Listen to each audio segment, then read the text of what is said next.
to have 2 more on Zoom, so I'm told. So we'll go ahead and get started.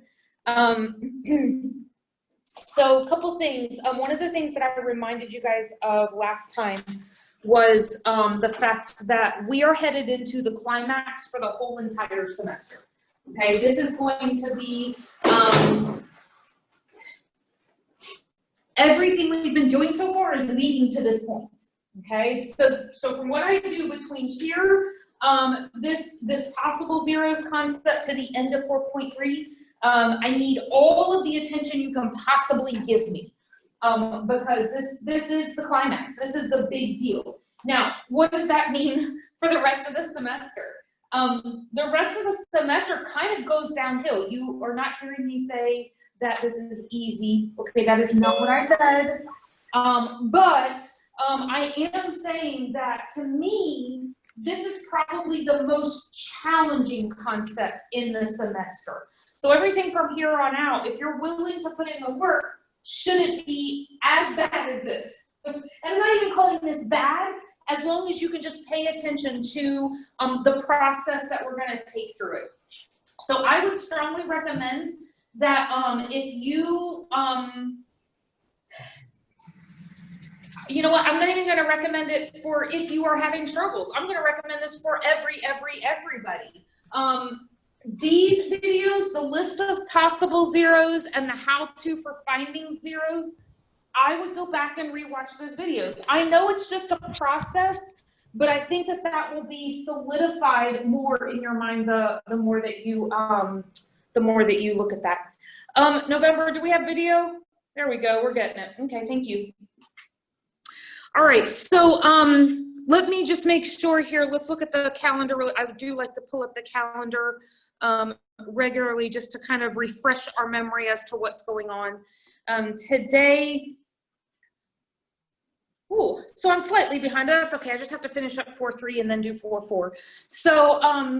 So working on 4.3 and 4.4 today. On Thursday, we'll get started into chapter 5, and then you'll have a test a week from today.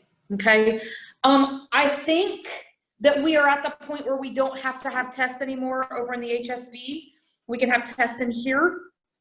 For now, kind of be thinking about this, but for now, I think that we'll just have a test in here. I'll look at the roster just to be sure, but I think we're down to a number that we're okay with that. The only thing weird about this classroom that I ask for is that when you're testing, you test, instead of facing the front of the room, you'll just test facing the back of the room. So basically all that means is the chair that you're sitting in, you can just flip it around and use the desk behind you. Okay, that's the only thing I ask. Does that make sense? And I'll remind you of that on Tuesday. Yeah, I think we'll be okay for testing in this classroom. And I'll put that, I'll try to remember to put that on the announcements page as well. Any questions about the calendar? Anything at all? All right, so then let's head right into this section here. And I'm gonna flip this around. All right, so what we're looking at, find a list of possible zeros. So notice that with these videos, 2 different concepts: finding possible zeros, finding actual zeros. Okay, my possible zeros, this is just a good guess list. All right, this is just a good possibilities list. That's why they're called possibles. All right, so this doesn't mean that these are actual zeros that I found. These are, these would make good possibilities. I don't want to just say that it's all real numbers, because wouldn't that be hard to test all of them? But a list of 10 is way easier to test than a list of an infinite number. Okay, so this is just a good possibles list. And the way that your video walked you through that, you want to get the factors of the constant. You want to divide by the factors of the leading coefficient. Okay, factors of the constant divided by the factors of the leading coefficient. Now, how to for, and I'll go, we'll work through these.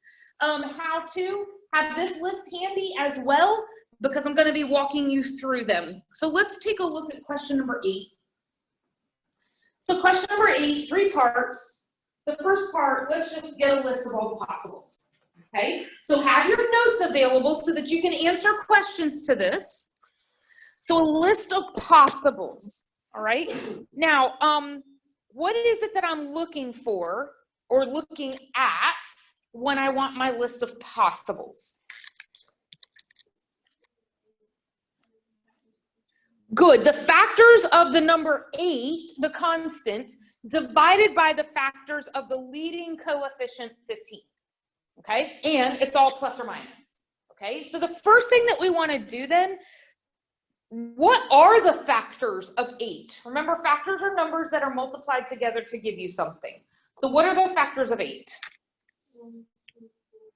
Okay, so 1, 2, 4, and 8. 1 times 8, 2 times 4.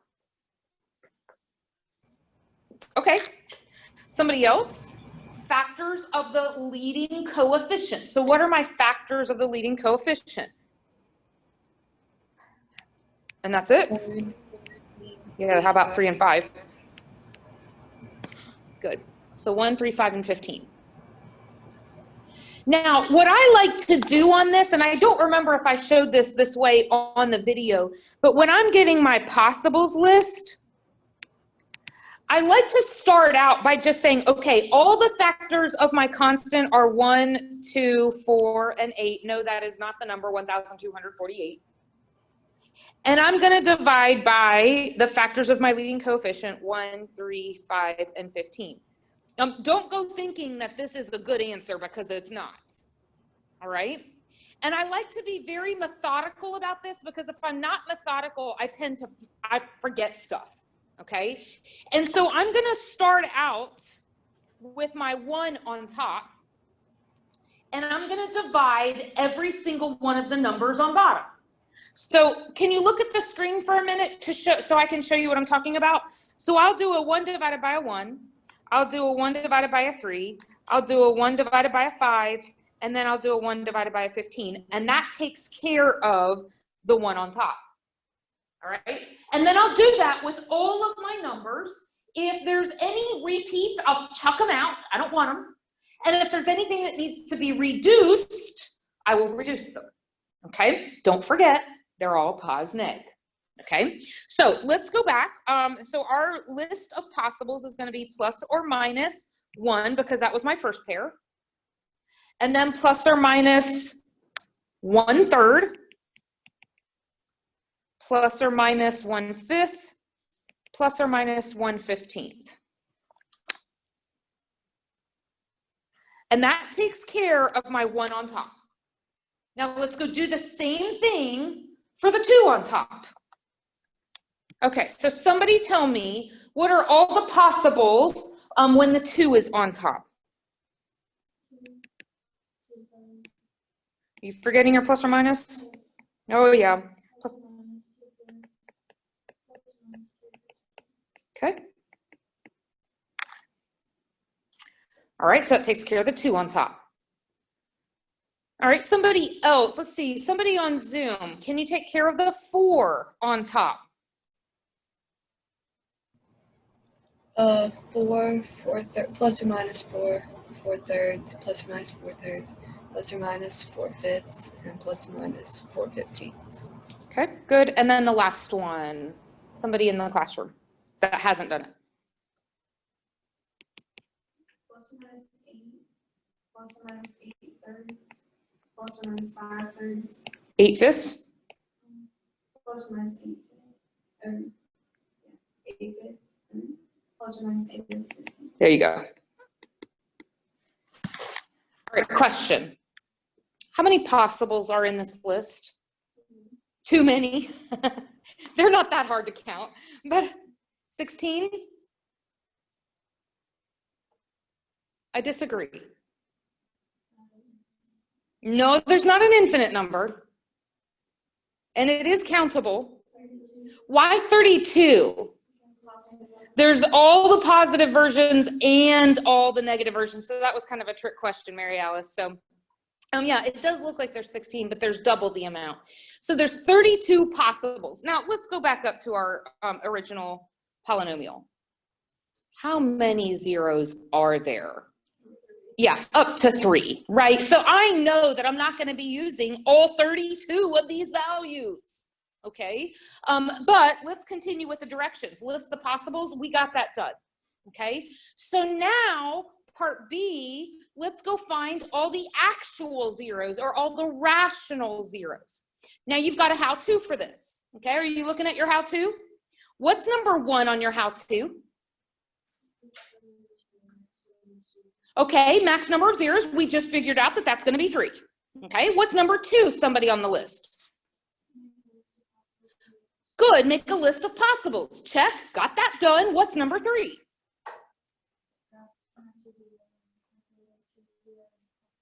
Okay, so it says next, let's graph it on the calculator.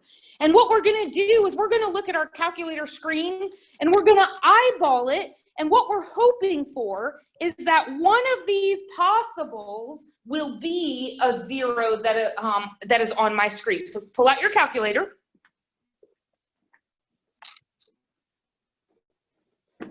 Let's go ahead and graph this.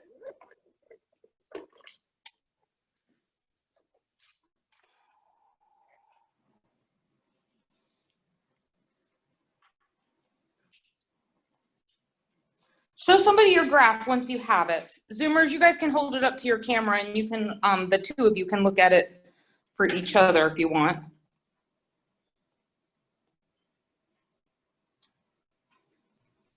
So are you putting all of this in like the Y plots, or how are you? In my Y equals.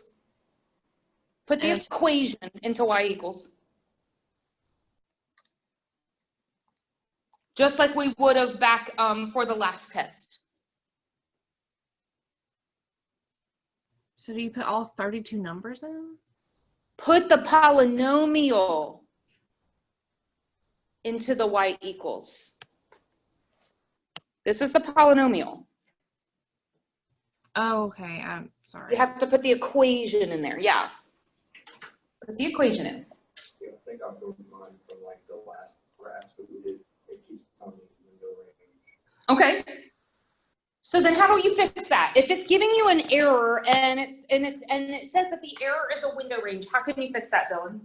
Changing the window range. Okay, that's one possibility. What's an easy way to change the window range? Anybody? Yeah, Zoom 6, Zoom standard. Because that'll set you back to that domain of -10 to 10 and a range of -10 to 10. Does that work? Okay. Now, I'm not going to guarantee that that's a good range, is it? I don't know, because I didn't graph the... Is that a good range? Can you see really what's happening? Well, not really, but remember how many, and by the way, Zoomers, did you guys get a graph?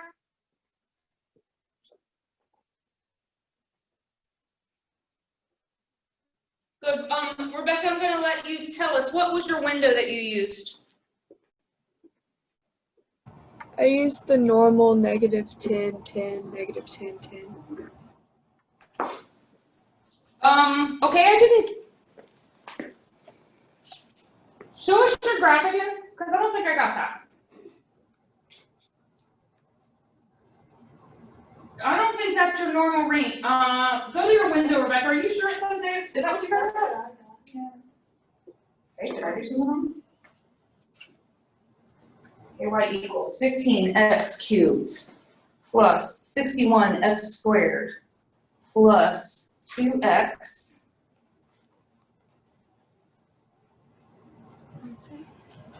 oh, there's the problem. I didn't see more on, that was on the, oh, that could have been that nasty. Okay, hang on. Hang on, I did it wrong. There was more on my screen that I didn't realize was there. Plus a 1/6x minus a 5. That's gonna mess things up.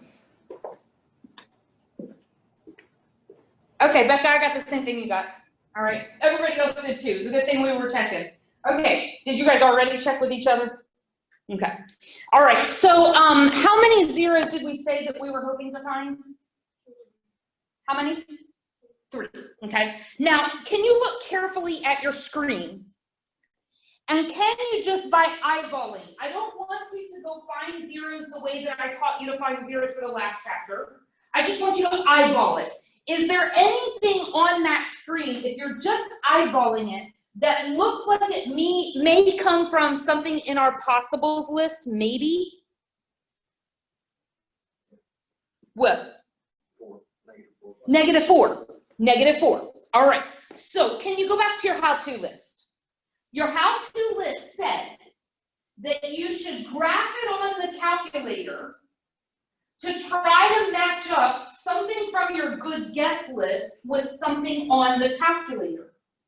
What else does it say in that how-to? So let's try it. Remember how earlier I would give you a 0? Every time I gave you a 0, what would you do? Prove it. So that's essentially what we're doing here. The difference is that I think it might be a 0. I'm not really sure. Let's find out. Okay. So we're going to try, let's try x equals -4. That's what's going to go in my box. We're going to try it. Okay. Remember, we're using synthetic substitution. So what do I write down here? Yeah.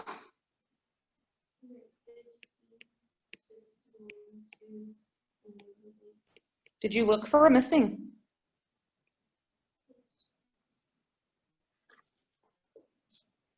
All right, so let's pull the 15 down. Okay, 15 times 4 is 60, right? With the negative? That's 1. 1 times -4 is -4. -2. Oh, what did you just find? Woohoo! We got what we wanted. So, okay, can we go back up to the directions? Because I just want to make sure that we're constantly reminding ourselves of what we're supposed to do. We're on part B where we're finding our zeros. So let's make a list as we go along. So the first 0 that we found was an x equals -4. It really worked out for us. Okay. All right, look at your how-to again. So your how-to said to use synthetic substitution, plug it in and try it out. What does it say with that? The depressed polynomial is a quadratic and use one of the 4 methods for solving quadratic. Let's stop right there. If the depressed polynomial is a quadratic, okay, do you guys remember where is the depressed polynomial? It's the guy down at the bottom, right? I mean, that's why he's called depressed, because he's down at the bottom. He's feeling low today. So here's my depressed polynomial, okay? Is it a quadratic? If I were to write it out with all its variables, what would it look like? 15x squared something, something, something. Is that quadratic? Yes, it is. Quadratic is the second power. Right? Okay. Don't let the quad confuse you. Okay. That's a quartic is a 4th power. Quadratic is a 2nd power.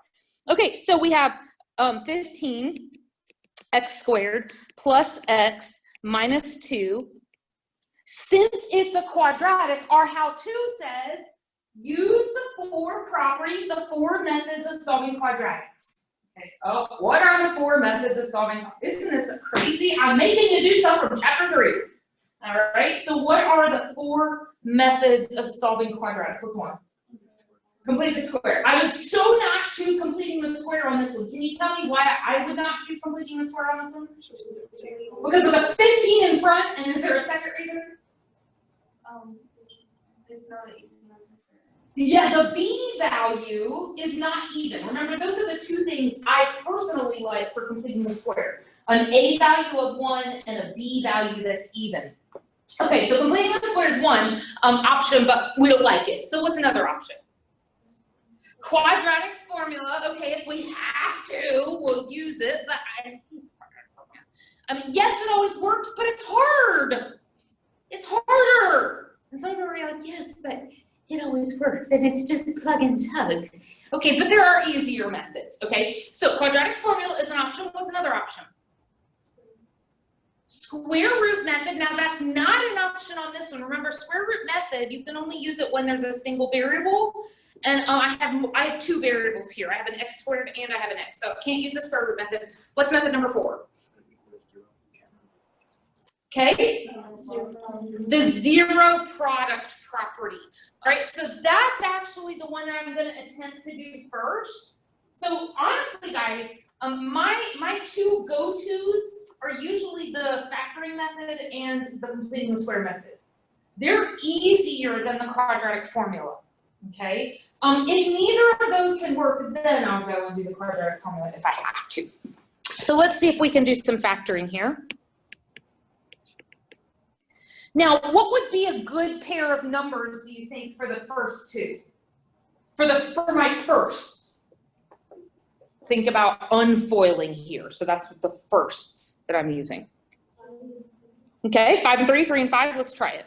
Don't write anything down, okay? Because I can easily erase. It's a little more difficult for you. So we'll write everything down when we get it solidified. So 5 and 3, okay? What's a pair of numbers that I can use for my last two numbers? Yeah, the only option for multiplying to get the number 2 is a 1 and a 2, okay? I just have to decide, do I want a 1 and a 2 or do I want a 2 and a 1? So this is where a little bit of guessing and checking comes in. I don't mind doing this. This doesn't bother me. There are other methods, but Math 110 is not where we teach factoring. Okay, so if I have a 2 and a 1, let's just take a look at what happens. If you're going to look at the outers, I'm kind of running a FOIL check here. What do you get when you multiply the outers? 5. And when you multiply the inners, what do you get? Now, can a 5 and a 6 ever add or subtract to give you a 1 in the middle? Yeah. Okay, so maybe we guessed well on the very first one. Now, let's take this a little further then. I need a positive 1. So if my outers and my inners were a 5 and a 6, what kind of a sign do I need on the 6? Positive. And what kind of sign do I need on the 5? Negative. Okay, so the 6, remember, came from here. You just told me it needs to be positive. The 5 came from here. You just told me that one needs to be negative. Now, I never stop here. I always run a FOIL check, and this is something that I really like to hammer home to students, okay? Folks, I've been factoring for longer than every one of you has been alive. Okay, like when you figure you probably start factoring somewhere in like 8th, 9th grade, somewhere in there is the first time. Yeah, algebra 1 is the first time you really start factoring. Whether or not you remember it is not the issue. Okay, but that's usually where students start their first introductions to factoring. So if you figure I started in 8th or 9th grade, okay, that was a very long time ago. I'm in the 80s. Okay, way long before you were born. Now, why do I say all that? If even I FOIL that out in my mind just to make sure I did it right after all these years of factoring, what would be my suggestion to the student who's only been factoring for 10 years or 5 years or 3 years? FOIL it out. I call it running a FOIL check. Okay, I don't write it out, I just do this mentally, but make sure that you actually get the trinomial that you started with, okay? So we already know that if I multiply my first, I get a 15x squared, that part's good. And we already know that if I multiply my last, I get a 2, in this case I get a negative 2. Is that what I wanted, a negative 2? Good, and then I already know that I had a positive 6 for the inners and I had a negative 5 for the outers. A positive 6 and negative 5 gives me a positive 1. So basically I'm just foiling in my mind to make sure all the pieces match up, okay? And they do. All right, so let's solve, because that is what I'm trying to do here, right? Part B said to find the zeros. So I'm trying to find out what x equals. Okay, so let's solve our mini equations here. Can you solve the first equation mentally? Yeah, so you're going to subtract 2 and you're going to divide by 5. So this one's going to be x equals negative 2/5. And somebody else for the second 0.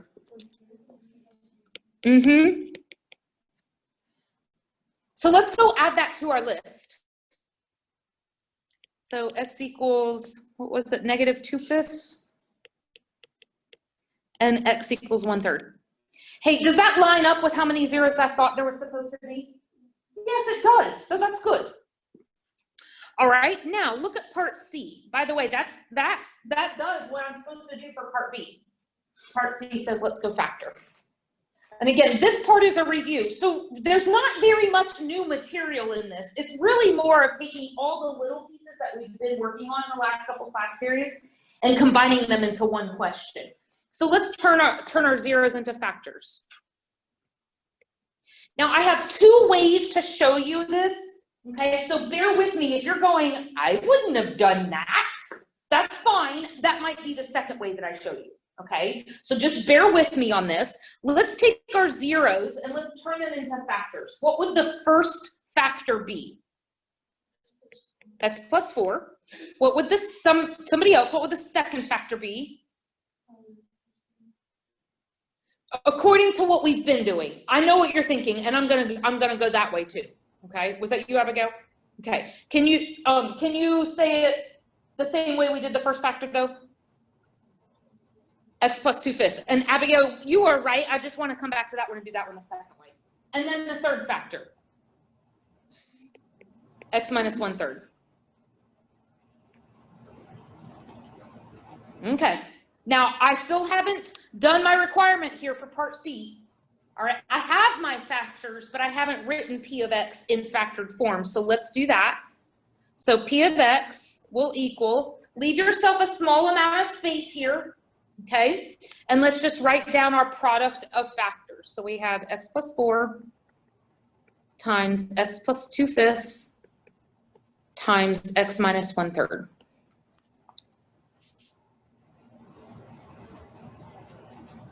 Okay, think back in your minds. What did I make you guys keep checking last week?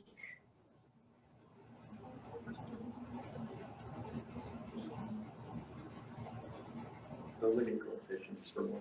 Okay, we're looking for the leading coefficient. What's the leading coefficient on the original? What's the leading coefficient for our factored version? Oh, they don't match. Remember how last week I kept saying, ooh, they match. I'll let you know what to do when they don't match. Today's the day, okay? What do you do when they don't match? You ready? Don't blink, you'll miss it. Put a 15 in there. They match now. 15 times 1 is 15, okay? So that's all I gotta do. Now let's go with method number 2. Okay, method number 2 is actually the method I would personally choose. But method number 1 is what students who automatically go to the quadratic formula, what we just did, this is what you need.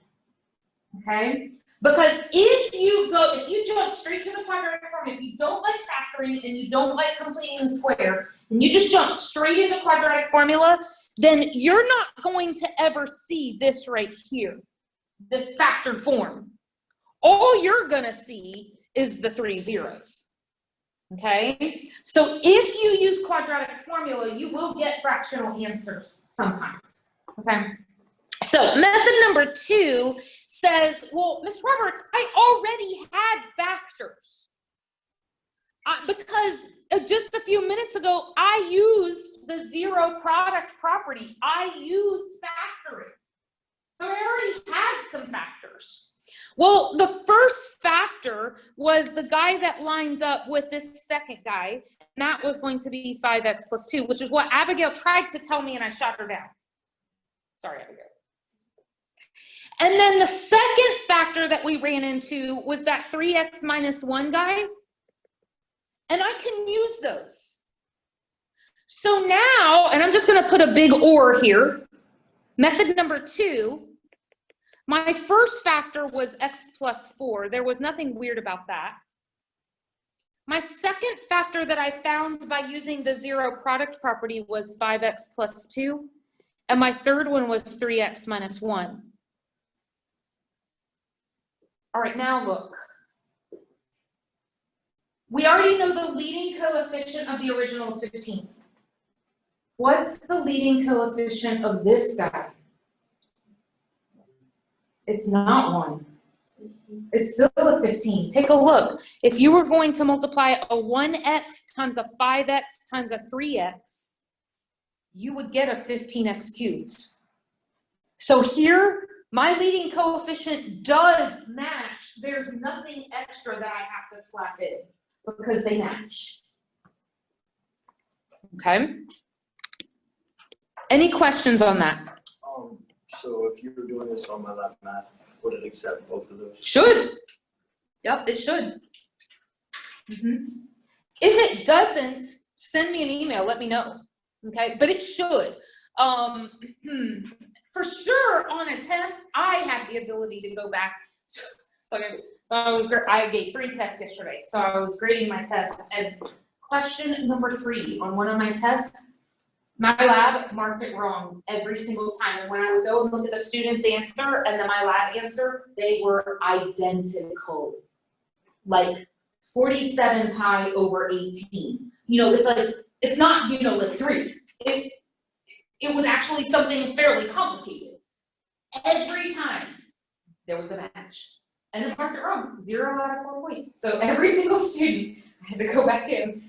Okay, yeah, you're just right. You have points back. So in a test, I have the ability to go do that.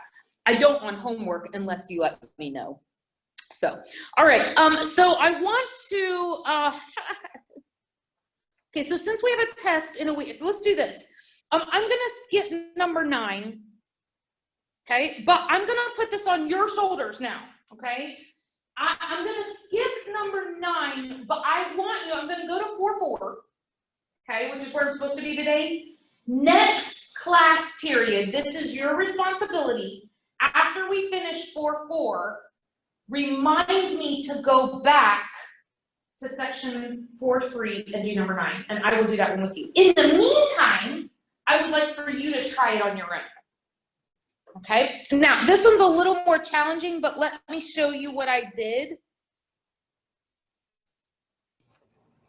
Just because there's fractions in here, and I know that y'all love working with fractions. I already know the answer to that. But just take a look. Do you see how my common denominator in the original was 7? Okay. What I did was I took both sides of my polynomial and I multiplied by 7 so that I could get rid of those fractions. Remember that multiplying out front from chapter 1 and 2 just does a vertical stretch? The cool thing is that when it does a vertical stretch, it actually doesn't change the zeros. It just stretches it up and down so that maybe not with an eraser, maybe it would look something like, I'm just guessing here, something like this, okay? So it's stretching it out, but it's not changing the zeros, which is ultimately what I wanted to find. Okay, so that's a little hint on this one. So I just multiplied on both sides by 7, and then I worked with, yes, the numbers are larger, but at least there's no fractions. Okay, so that was the one I worked with then. Okay, so that's a hint. Okay, again, it's your job to remind me at the end of 4-4 next time before we head into 5-1 that I didn't do that one and that you'd like to see it. Okay, but it's your job to try it out as well. Let's go into 4-4, and if there's time at the end of today, I'll do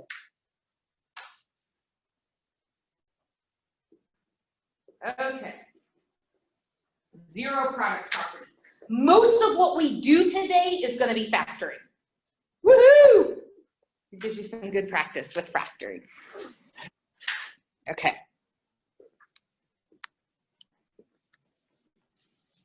Now, when you look at example number 1, since I've already given you the hints that we're going to be factoring, what could I factor out here?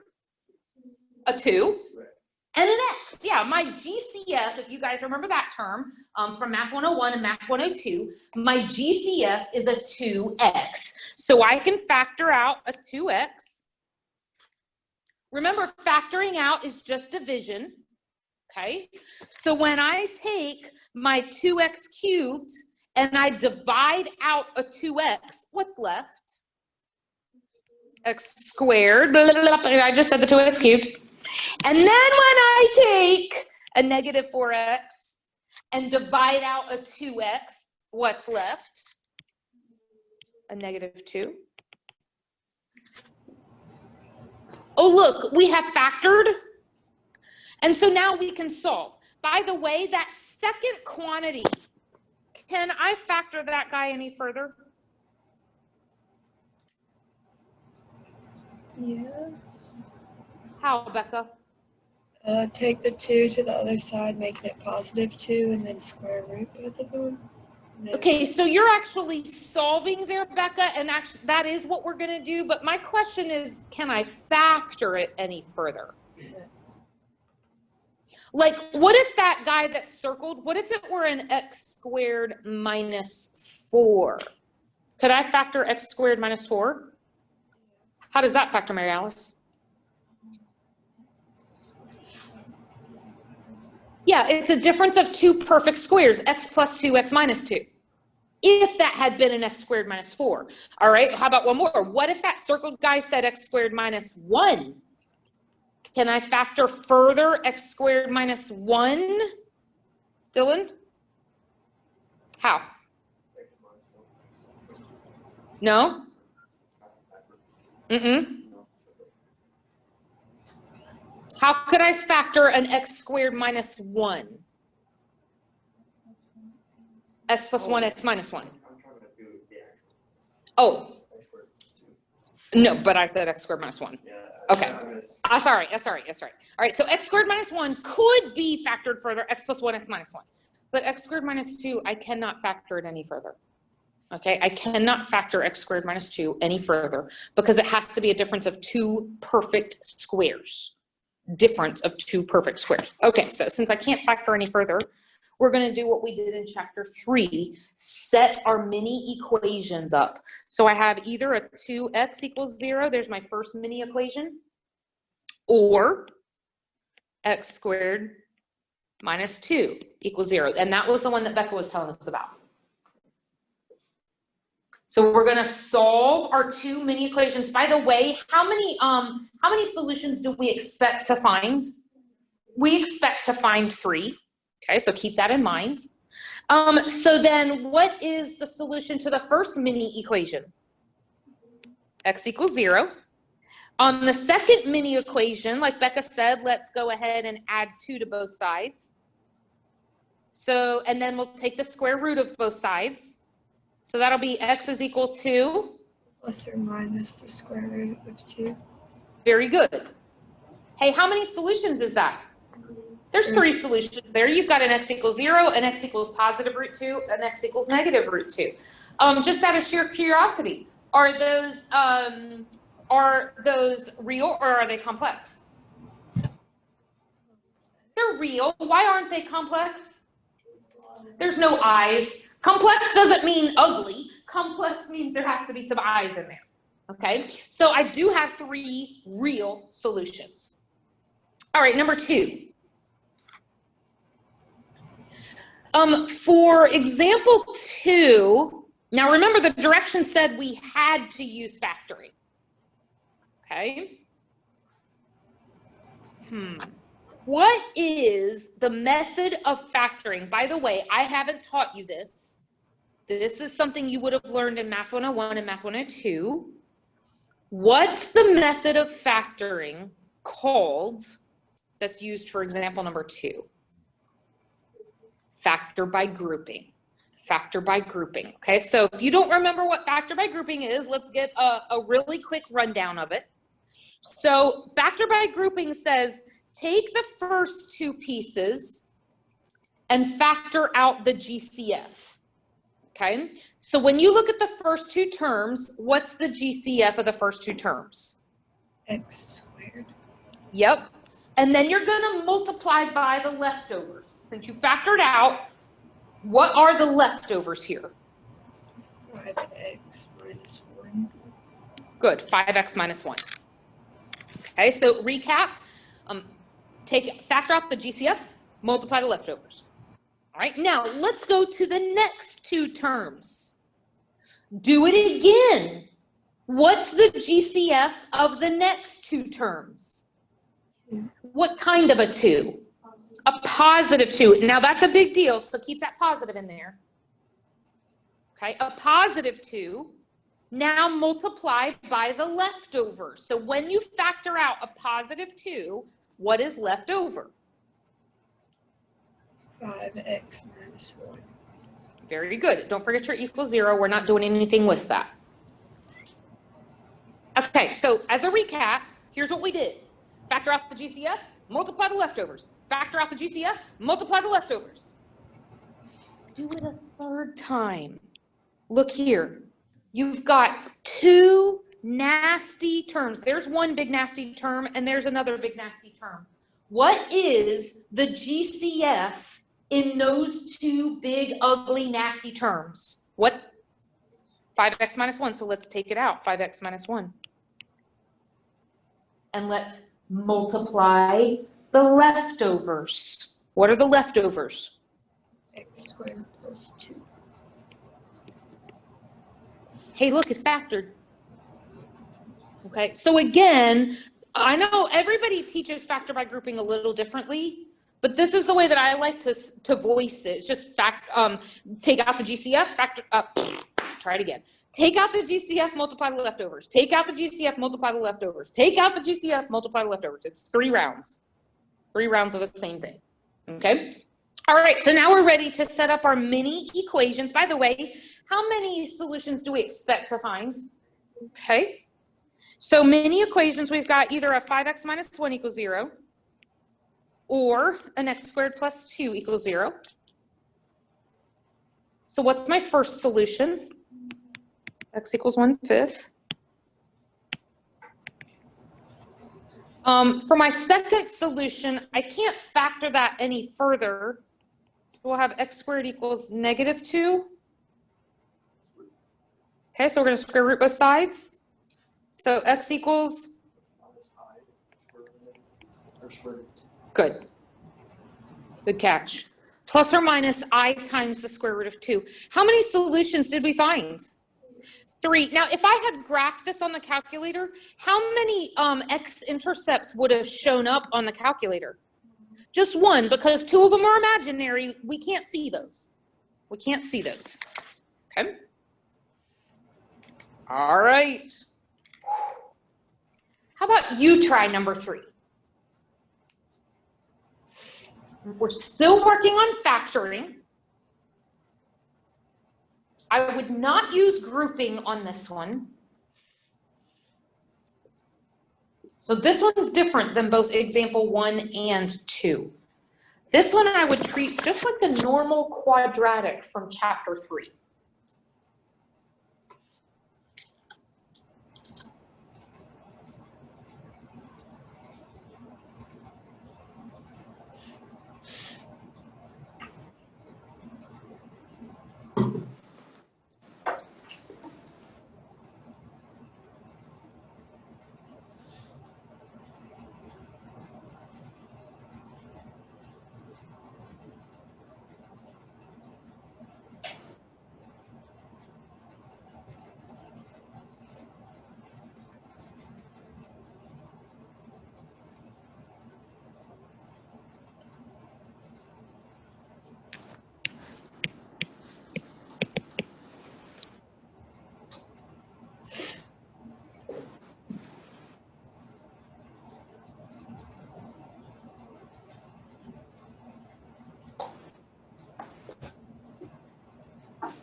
All right, show it to somebody close to you.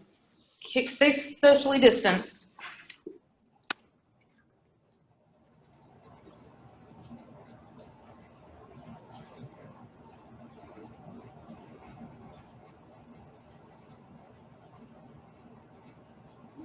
Now talk about it, because you guys, looks like you all got something different. Explain it to each other.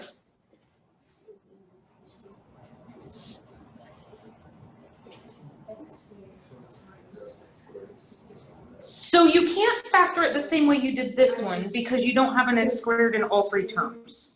Oh. Okay, so do it the same way that we did the one from 4.3 a few minutes ago, the 15x squared one, remember that one? Where we set up two parentheses, two binomials? And think about what multiplies to get your first, what multiplies to get your last.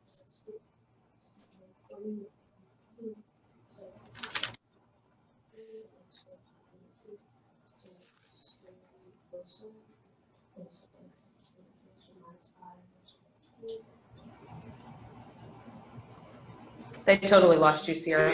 But you got plus or minus square root 2, plus or minus I square root 3. Okay. So not the same thing, just different pathways. You should have had the same factors though, if we're solving by factoring. Did you have the same factors? Oh, she did some weird substitution thing. Did you use factoring? I did use factoring, I just did the one that they did in the Pearson video. Nah, I don't watch those videos. I only watch my videos. Yeah, the only time I learned anything like that was with derivatives. So just, Yeah, I don't know what you're talking about. So what are you talking about? I did X I'm squared, just- I squared, and then I substituted X squared for U. Mm-hmm. And then I just got 36 equals to U. Gotcha. So you're treating it like a quadratic. Yeah, which is exactly what I said. You don't have to write it out, but I understand you're treating it like a quadratic. Yeah, yeah. All right, Zoomers, how you guys doing on factoring? Not so hot. Okay, so not so hot. What'd you say, Dylan?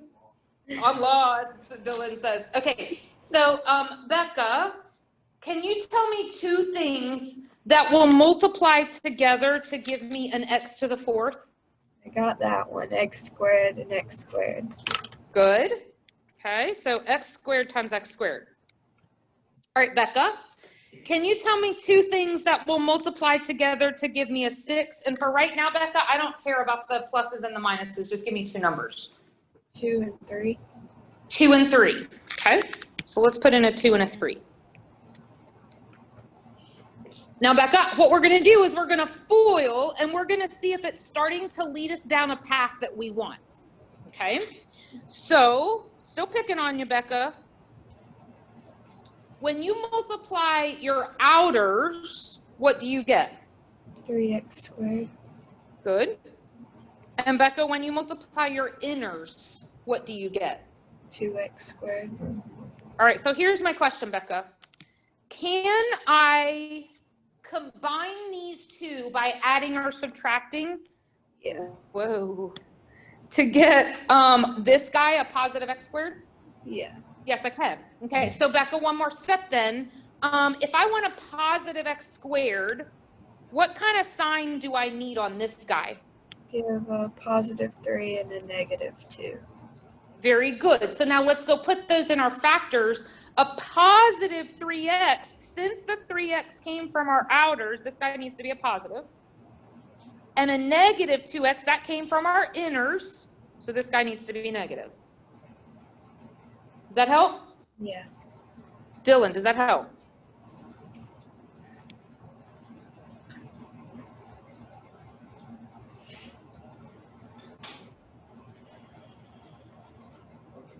We good? Yeah, I just said Process? yeah. I'm good with that.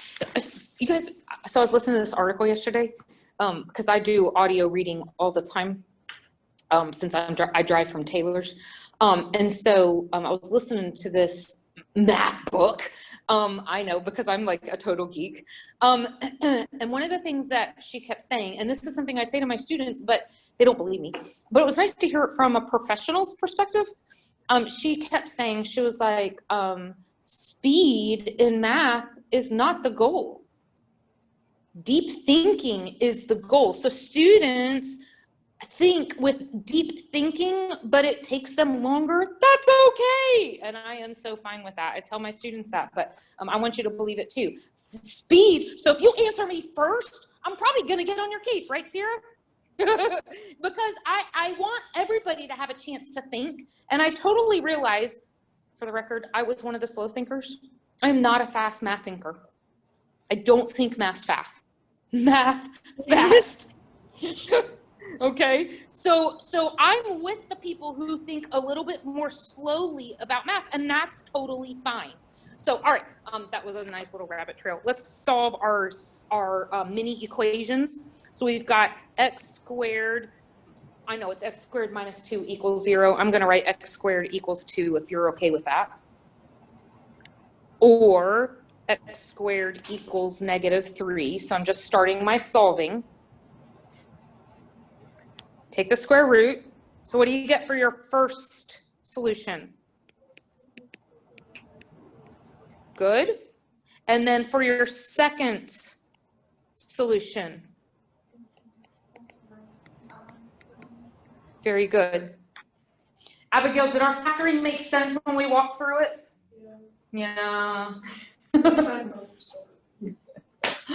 How many solutions do we have? 4. How many would show up on the calculator if we graphed it? Yeah, just the first 2 would show up. That would be considered.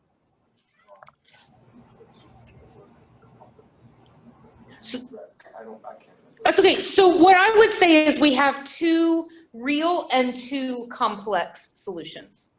2 real and 2 complex. All right. Keep on going. Do you guys remember what the word analytically means when I tell you to solve analytically? Show your work. Oh, then graph without a calculator? Are you kidding me? Nope. Okay, so no calculators on this, and we can do this without. How have we been solving so far? What method have we been using for the first 3 examples? They're all kind of pretty easy, so let's do the same thing. Let's do the same thing. Would you do 2x squared for each, or would you do 4x and 1? Well, you know what? I don't know, Devin. Because that's, guess and check? Guess and check, okay. Have you guys learned the box method? Maybe. Dylan, I know you've learned the box method. Can you remember the box method, Dylan? Yeah, I can't either. So I'll look it up. It's nice. I just don't remember how to explain it. And so I'm afraid I'll get into the, Zoomers, do either of you guys know the box method? I'm good at it. Yeah. I'll look it up. It is the nice way of factoring. But I just have to look it up to remember how to explain it. I think I could do it, but I'd have to do too much thinking in front of you. And you know how that works, right? When you do thinking in front of other people, you mess up. So I'll save that. But if you have it, I'll take a look and maybe we can try it. All right, so Devin asked the question, should I use a 2x squared and a 2x squared, or should I use a 4x squared and a 1x squared? The answer to that question is, I have no idea. My notes are up there, so I don't know. But that's why this is called the guess and check method, okay? So I say let's try the 2x squared first, because that one seems a little easier. And if we tried the 2x squared times the 2x squared, what would you guess for the 2 last numbers? Again, I don't care about pluses and minuses right now.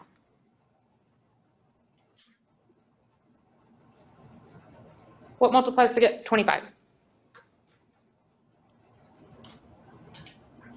Oh, come on. 5, let's try 5 and 5. Let's see what happens. Okay, now look at your outers and look at your inners. If you multiply your outers together, what do you get? 15x squared. 10. And what about your inners? 10x. Okay, well, your 10 and your 10 give you that middle term that you want? No. The biggest you could get there would be a 20, right? Okay, so something went wrong, right? Okay, so Devin, her first idea was maybe it's not a 2 and a 2, maybe it's a 4 and a 1. Okay, so let's go back and try that.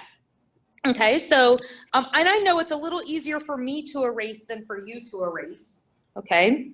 So if I choose a 4 and a 1, what are my outers now?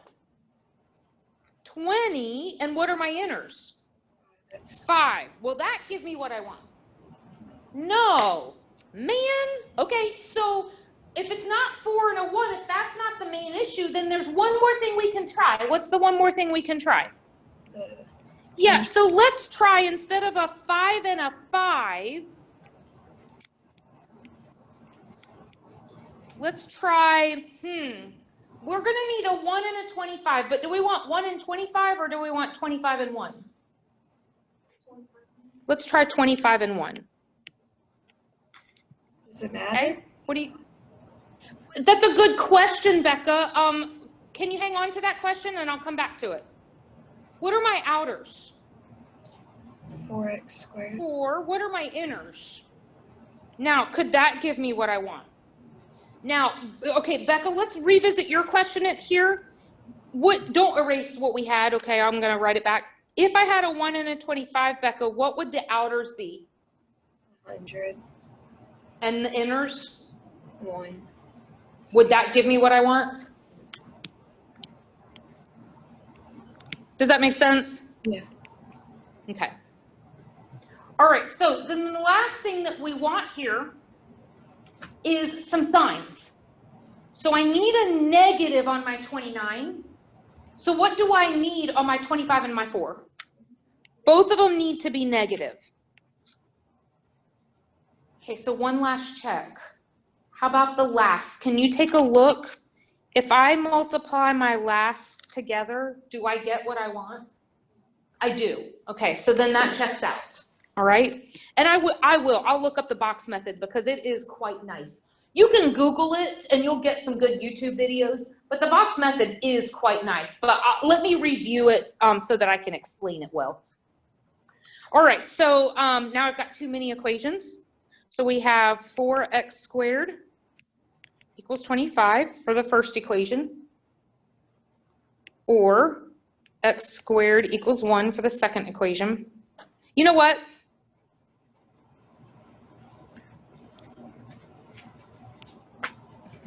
That was right.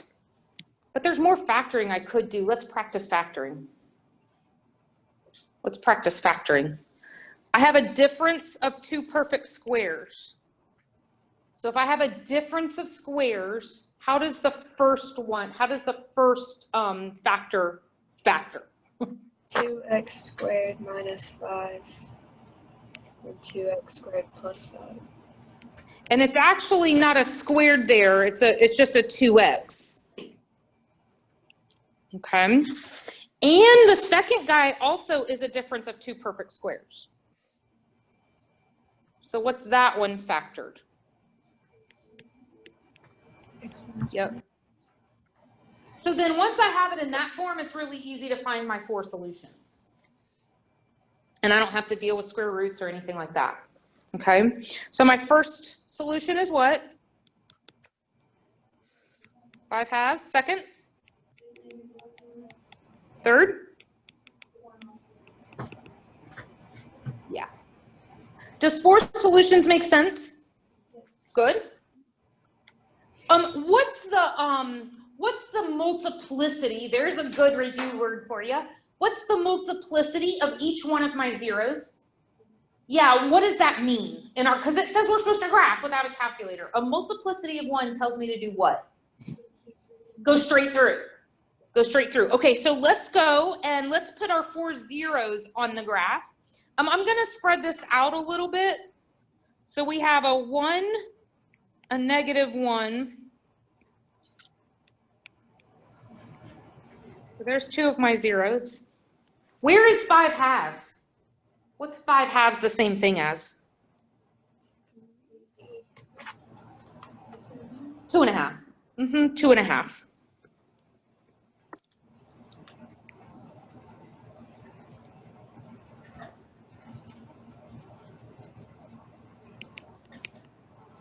Okay, now remember, multiplicity said we're going to go straight through.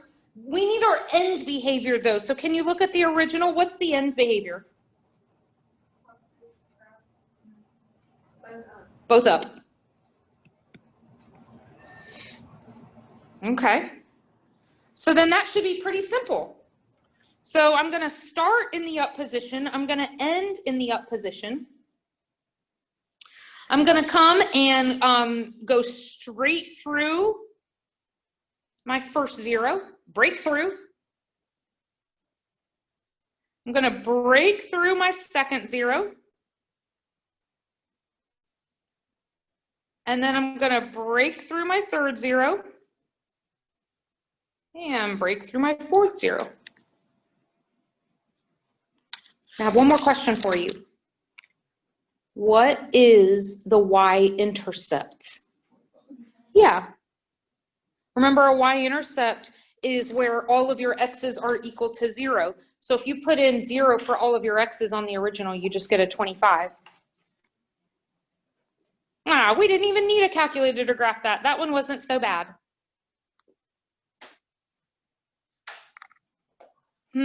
So do you think you can do the same thing on this one? So again, we're solving analytically. Hint, let's use the zero product property. And then we're graphing without a calculator. Now work together on this. I do want you speaking math.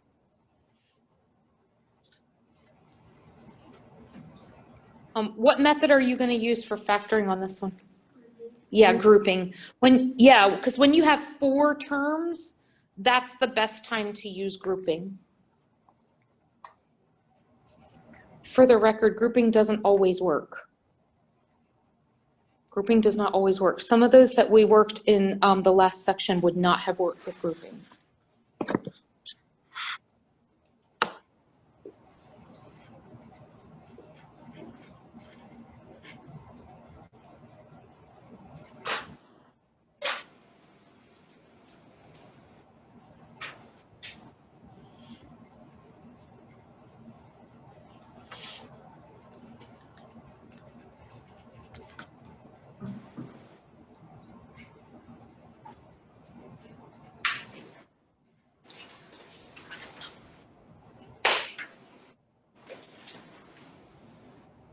Now, if I were you, as soon as you get it factored, I would check with somebody. You don't want to go too far after if you've made a mistake. So check with somebody as soon as you have it factored.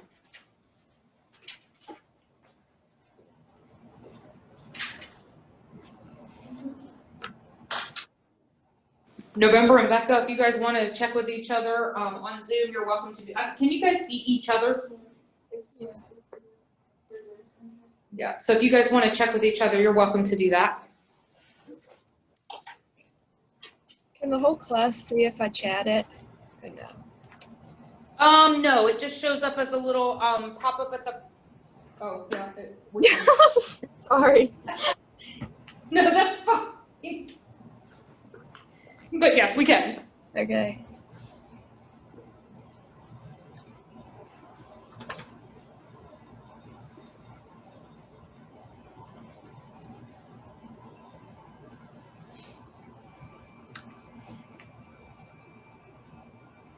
Did you graph it already, Becca?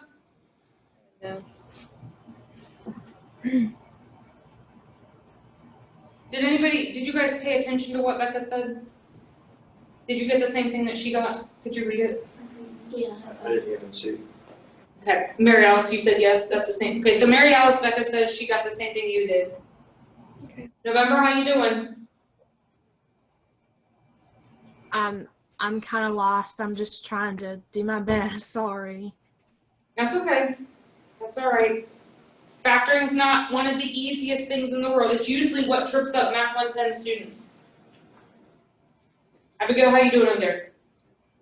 You got the same thing that Devin and Sierra got? Did you finish? Did you graph it? Oh, good, good. You can go ahead and graph it.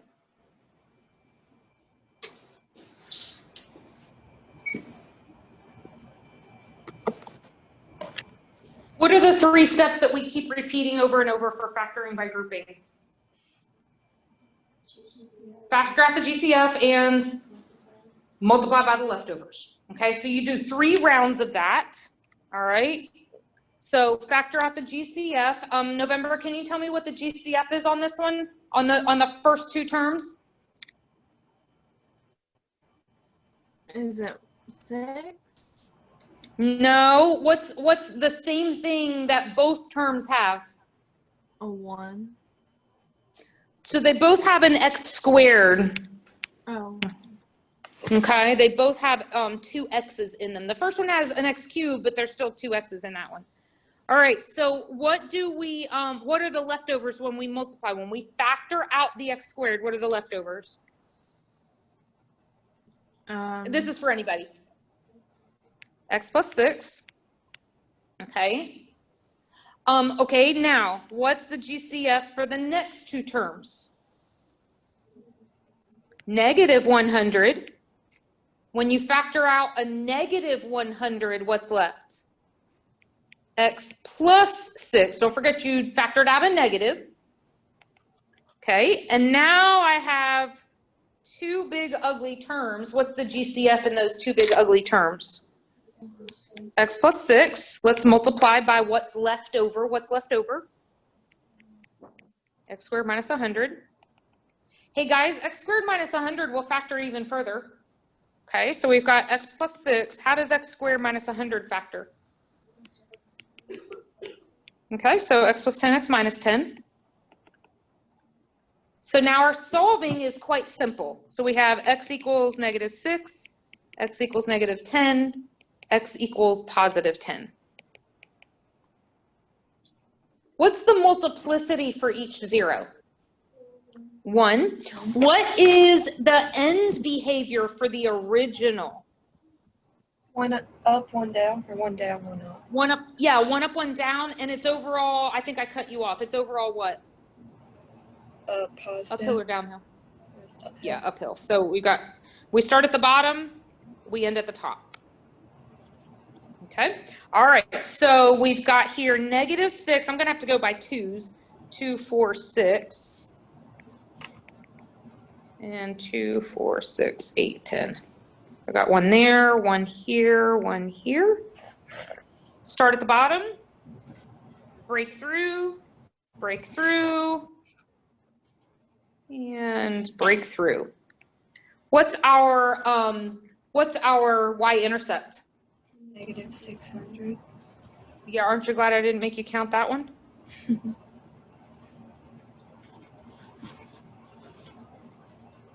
Okay, so not too bad, as long as the factoring doesn't get you hung up in the beginning. How am I doing on time? I believe that this one was a video, yes? 4 videos were due today, right? There weren't any that you made. I didn't- No, I'm sorry. Kidding. It was 4-3, when we did 4-3, it was due the next day after class. Like it did, the class days didn't match up. They didn't? Why didn't you text me and tell me that? I could have changed that. I didn't realize they didn't match up. So are you saying 4-4, I haven't given you a due date for that yet? It's not due either, it might be due tonight or it might be due tomorrow. I took a look at the library content page. I didn't see a video that you made, but I saw a bunch of videos with Kirsten. I didn't see him either. I don't remember. And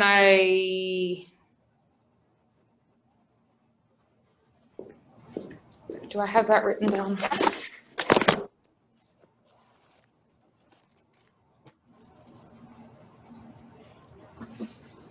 Four, none. So I guess I don't have any. Okay. So I'm going to jump down to number 7. This starts out the exact same way as example number 5 just ended. Okay, so it starts out the exact same way. So let's go back real quick. Look at example 5. What was example 5? What was my polynomial equal to? 0.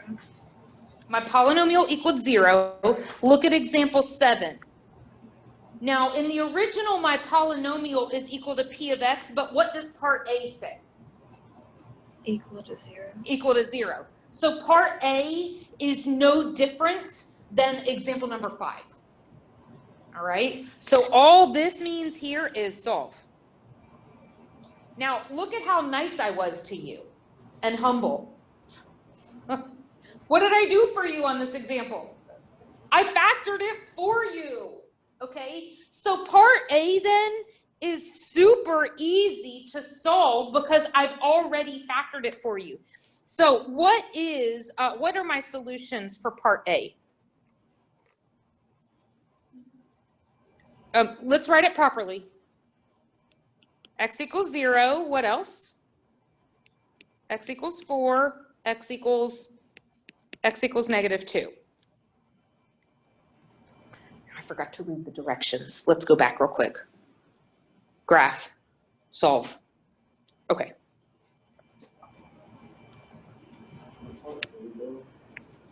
So we're supposed to be 4, but 0 just like plus or minus 0, so does that even make sense? It does.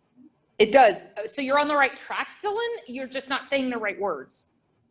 So what question do you think I'm going to ask you about? And it's not going to be factors, multiplicities. Oh, so Dylan's exactly right. I love the fact that he caught that. He's like, there's 3 zeros, but I should have 4. What's the problem here? So what's my multiplicities for x equals 0? 2. What does that mean on my graph? Yeah, it's going to be a bouncer.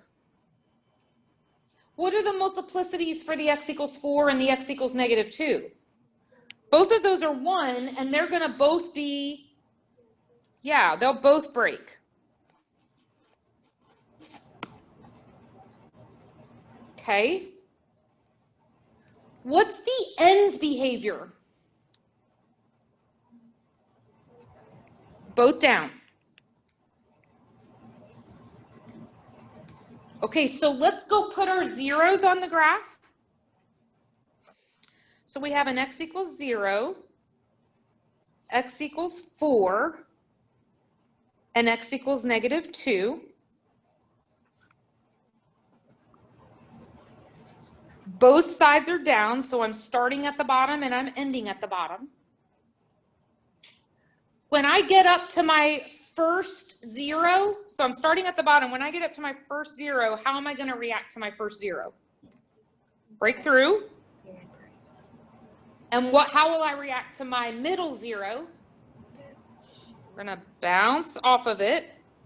And then how will I react to my last 0? Break through.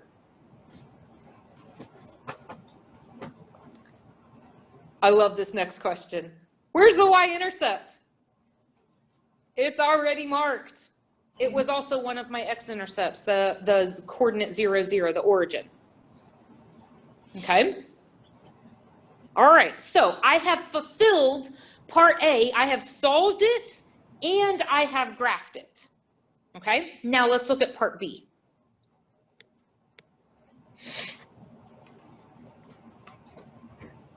So part B, can somebody read that to me in geek speak? It says my polynomial p of x is greater than or equal to 0. Okay. Now I want you to start thinking about greater than 0. What kind of numbers are greater than 0? Positive numbers. So really we're thinking along the lines of my polynomial is only positive. Okay, or equal to 0.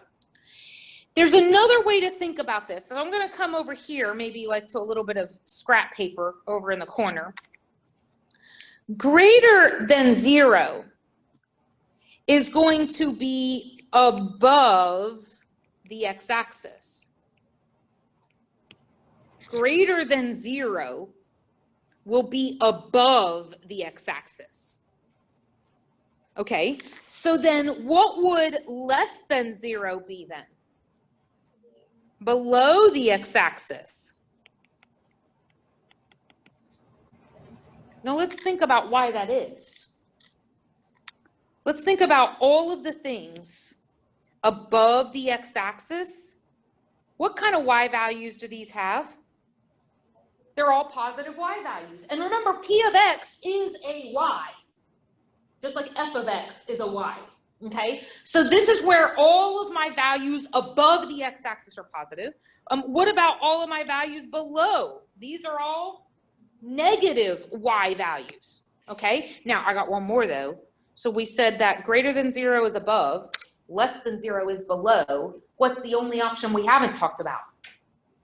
Equal to. Yeah, equal to 0 is where? 0. On. I mean, like, I feel like I'm in Sesame Street. Okay, Elmo is saying above the x-axis, below the x-axis, and on the x-axis. Don't worry, I won't be that annoying the whole time. Okay, so this is just simply, it's visual. The next few questions are visual. Okay, so let's look at part B again. So in geek speak, you told me this said that p of x was greater than or equal to 0. But now, graphically, where do I want all of my y's to be for part B? Above the x-axis. Above or on the x-axis? I want it to be above or on the x-axis. So here's the thing. I've got to tell you, or you've got to tell me, on this graph, what are all the places on this graph that are either above the x-axis or on the x-axis? So let's go over to our graph. Do you see some places that are above the x-axis or that are on the x-axis? Yeah. Okay, so let's see here. How many spots do you see on the x-axis? How many? 3. That's on, and that's on, right? How many places do you see are above the x-axis? Be careful. Yeah, you got all of these, right? These are all above the x-axis. And you have all of these. You say, Ms. Roberts, how am I supposed to tell you an infinite number of values? Oh, go think all the way back to chapters 1 and 2. Interval form. Interval form. Okay, and these are x values, just like in part A, we gave x values. These are x values as well, only now I'm describing my x values as intervals. Okay, so which pieces of the graph are going to be above or on the x-axis? Where do they start? At -2. Now, do I want to use a square bracket or a round one? Oh, we have some varying opinions. Do I want what's on the -2?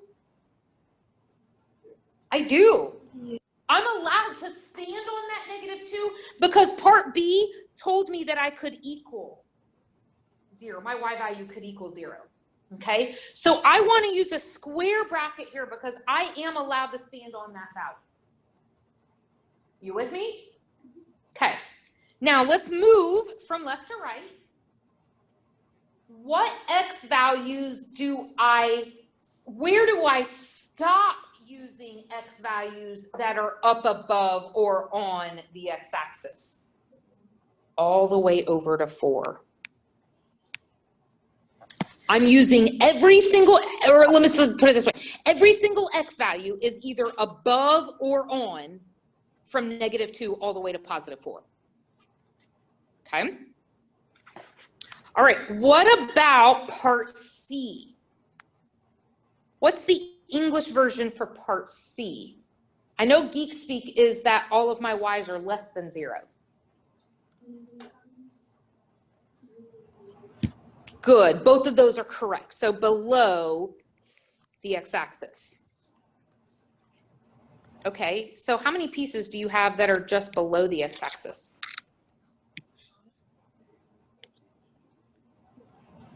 Okay, so all this one, -∞ to -2, very good. And then what's the other piece that's below? Okay, 4 to +∞. Now let's write that correctly because I'm almost out of time. I'm going -∞, which infinities always have a round parentheses, to -2. Question, round or square on the -2? Round, how come? Yeah, you don't want the on, you only want the below. And then I'm going to pick up, what's the next piece? 4 with a rounds all the way to, and why are you using +∞ instead of a -∞? It's going to the right.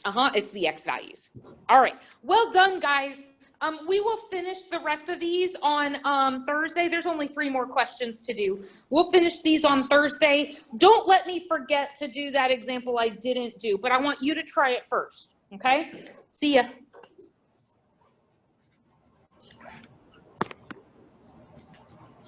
Bye, Zoomers.